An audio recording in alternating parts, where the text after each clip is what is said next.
Imitando cenas que já aconteceu no 99 noites. Gente, a primeira vai ser qual? Ai, é que hoje a gente tá jogando. Isso. Daí, A ó. gente acabou de morrer. Isso, olha. Daí eu fiquei assim. Eu tava bem pertinho Não da explica. Não explica. Ela tava no peru. Bem pertinho ela da só- fogueira. Sim, mas não conta. Aí ela só tava no peru. Aí a gente vai imitar a cena. Daí o Alce estava com fome, né? É, o Mas a Alce gente vai com. com A gente fome. vai deixar. Eu tava. Onde eu tava mesmo? Você tava na segunda cria. Ah, eu tava na segunda via atrás dos bunkers. Vamos lá. Gente, eu tô com medo dessa borboleta. Eita. Sai, estrela. Estrela, estrela, estrela. Vai. Ó, Eu sou o Alce e ela. Tá, eu tava correndo. Finge que vocês são foguete, tava correndo. Chega no peru. Ai, o peru não vai vir aqui não. O Alce não vai vir aqui não. Ele acho que tá pertinho da fogueira. Ai, Gigi, tá pertinho.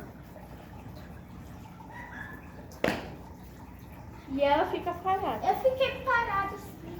Ai, o Alce não vai vir Assim. não. Eu tô...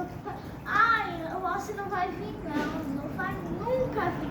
Ai, corre, corre. O Alce, corre, o Alce.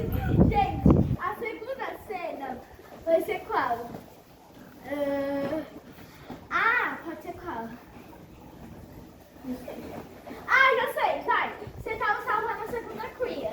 Vai. Não, ó. Eu tava salvando a segunda cria. Assim, ó. Daí, os outros salvos. Gente, um dia eu tava salvando a terceira, aí eu encontrei um bloco assim deitado. Bicho, para com a Bucha.